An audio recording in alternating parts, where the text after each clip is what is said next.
എല്ലാവർക്കും നമസ്കാരം. Food and ക്രാഫ്റ്റിലേക്ക് സ്വാഗതം. ഇന്ന് ഞാൻ വന്നിട്ടുള്ളത് എല്ലാവർക്കും യൂസ്ഫുൾ ആയിട്ടുള്ള ഒരു കൊച്ചു ടിപ്പുമായിട്ടാണ്. അപ്പോൾ നമ്മുടെയൊക്കെ വീട്ടിൽ ഇതുപോലത്തെ ഇരുമ്പിൻ്റെ ചീനച്ചട്ടിയോ അല്ലെങ്കിൽ ദോശത്തവയൊക്കെ ഉണ്ടെങ്കിൽ നമ്മളത് ഉപയോഗിക്കാതെ വെച്ച് കഴിഞ്ഞാൽ ഇങ്ങനെ തുരുമ്പ് പിടിച്ച് പോകാറുണ്ട്. അപ്പോൾ അങ്ങനെ തുരുമ്പ് പിടിച്ചിട്ടുള്ള ഒരു ദോശത്തവയും ചീനച്ചട്ടിയൊക്കെയാണ് ഞാനിവിടെ എടുത്തിട്ടുള്ളത്.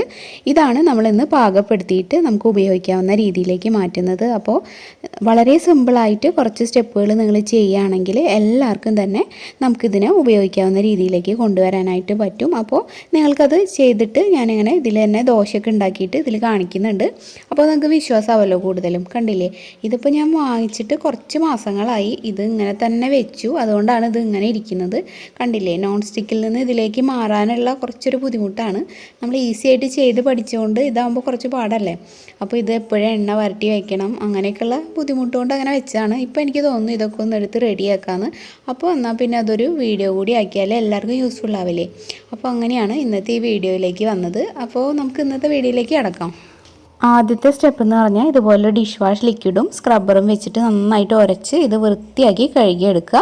ആ ഒരു തുരുമ്പൊക്കെ ഫുള്ള് കളയണം കേട്ടോ. എന്നിട്ട് നമുക്ക് അടുത്ത പരിപാടികൾ തുടങ്ങാം. ഇതുപോലെ ഇങ്ങനെ നന്നായിട്ട് ഒരിക്കൽ കഴുകിയാൽ പോലെ 2-3 തവണയൊക്കെ കഴുകേണ്ടി വരും. ഇതിപ്പോൾ തുരുമ്പ് പിടിച്ചുകൊണ്ട് കൂടുതലും നന്നായിട്ട് തന്നെ കഴുകിയെടുക്കണം. അതിൻ്റെ ഒരു ഭംഗി പോയി ഇങ്ങനെ ഇരുന്ന്.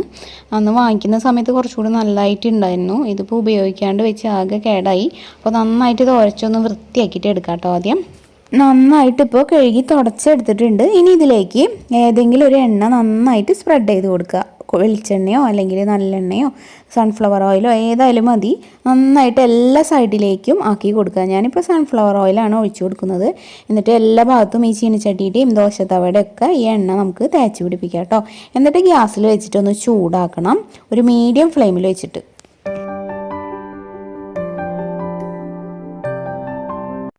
ഇതിപ്പോൾ കണ്ടില്ലേ, നമ്മൾ മീഡിയം ഫ്ലെയിമിലിട്ട് ചൂടാക്കിയിട്ട് ഇങ്ങനെ ആവി വരുന്ന ഒരു സ്റ്റേജ് വരെ എത്തിക്കണം. അപ്പോഴാണ് നമ്മളിത് ഓഫ് ചെയ്യേണ്ടത്.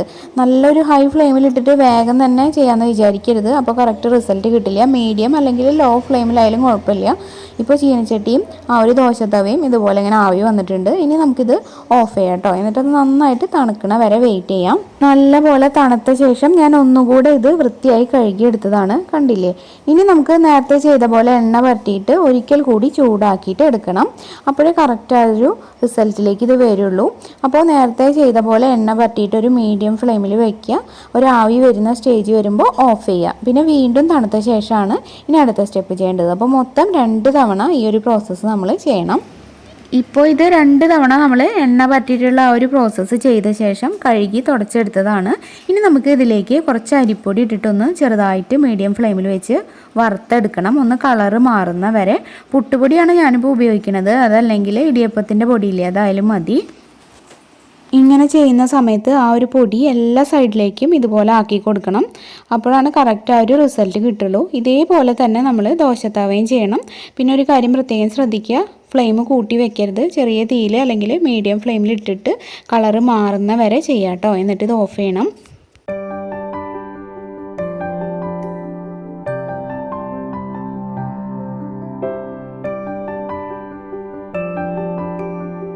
ഇപ്പോൾ ഇതിൻ്റെ കളറൊന്ന് മാറിയിട്ടുണ്ട്. ഇനി നമുക്ക് ഓഫ് ചെയ്തിട്ട് ഇത് തണുക്കാനായിട്ട് വെക്കാം കേട്ടോ. എന്നിട്ട് ഇത് വീണ്ടും ഒന്ന് നന്നായിട്ട് തുടച്ചെടുക്കണം. ഇപ്പോൾ ഞാൻ ഒരു ടിഷ്യൂ വെച്ചിട്ട് നന്നായിട്ട് തുടച്ചെടുത്താൽ മാത്രമേ ചെയ്തുള്ളൂ.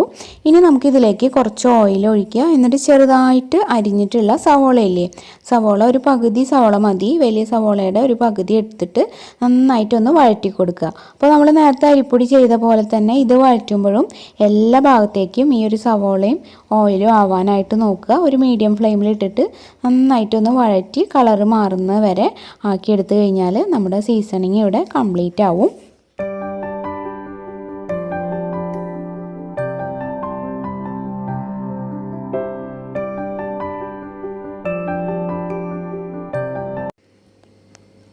അത് നന്നായിട്ട് കഴുകിയിട്ട് ഞാനിപ്പോൾ ദേ വീണ്ടും കുറച്ച് എണ്ണ തൂക്കിയിട്ടാണ് ഈ ഒരു ദോശ ഉണ്ടാക്കുന്നത്. കിട്ടുമോ എന്തോന്ന് നമുക്ക് നോക്കാം. അപ്പോൾ ഇത് വാങ്ങിയ സമയത്ത് ഞാൻ വേറൊരു മെത്തേഡ് വെച്ചിട്ട് ഇതൊന്ന് സീസൺ ചെയ്യാൻ ശ്രമിച്ചിട്ടുണ്ടായിരുന്നു. അപ്പോൾ അത് ശരിയായേ വന്നില്ല. അപ്പോൾ അത് എടുത്ത് വെച്ചതാണ് ഈ ഒരു ദോശത്തവ. ഇപ്പോൾ അത് ഈ ഒരു മെത്തേഡിൽ കറക്റ്റായിട്ട് നമുക്ക് ഇത് വാങ്ങി കിട്ടിയിട്ടുണ്ട്. കണ്ടില്ലേ, ഒട്ടും പിടിക്കാണ്ട് തന്നെ നമുക്ക് ദോശ കിട്ടുന്നുണ്ട്. നമ്മൾ ഇതിൽ എണ്ണ പുരട്ടിയൊക്കെ ഉണ്ടാക്കി ആ ഒരു ബ്ലാക്ക് കളർ വരും ഇനി ആ തവയ്ക്ക്. ഇത് ഇതിപ്പോൾ തുരുമ്പൊക്കെ പിടിച്ചിരുന്നതുകൊണ്ട് നമ്മൾ തുരുമ്പ് കളഞ്ഞാലും അതിൻ്റെ ഒരു കറ പോലെ ഒരു ബ്രൗൺ കളർ അവിടെ നിൽക്കുകയാണ്. അപ്പോൾ ഒട്ടും പിടിക്കാതെയാണ് നമ്മൾ ദോശ ഉണ്ടാക്കിയെടുത്തത്. ഇങ്ങനെ കിട്ടുന്ന ഞാനും ഒട്ടും വിചാരിച്ചില്ല. കാരണം തുരുമ്പൊക്കെ പിടിച്ചിരുന്നിരുന്നൊരു തവയല്ലേ, ഈ തവ ഇരുന്നിരുന്ന് അതിൻ്റെ ആ ഒരു ഭംഗിയൊക്കെ പോയി. കാരണം അത്രയ്ക്ക് നാളായിട്ട് ഇത് ഉപയോഗിക്കാതിരുന്നുകൊണ്ടാണ് ഇങ്ങനെ വന്നത്. അപ്പോൾ പുതിയ തവയാണെങ്കിൽ വളരെ സിമ്പിളായിട്ട് ഈ ഒരു മെത്തേഡ് വെച്ച് നിങ്ങൾക്ക് സീസൺ ചെയ്ത് എടുക്കാൻ പറ്റും. പിന്നെ ഉപയോഗശേഷം അത് എടുത്തു വയ്ക്കുമ്പോൾ എല്ലാ സൈഡിലും നന്നായിട്ട് എണ്ണ ഒന്ന് പുരട്ടിയ ശേഷം വയ്ക്കുകയാണെങ്കിൽ എപ്പോഴും നമുക്ക് ഇതുപോലെ തന്നെ ഉപയോഗിക്കാം. പിന്നെ ദോശ ഉണ്ടാക്കുന്ന ആ ഒരു തവയിൽ ദോശ മാത്രം ഉണ്ടാക്കുക. വേറെ എന്തെങ്കിലും ഉണ്ടാക്കി കഴിഞ്ഞാൽ വീണ്ടും തവ പിടിക്കുന്ന ഒരു സ്റ്റേജിലേക്ക് വരുന്നതായിട്ട് എനിക്ക് തോന്നാറുണ്ട്.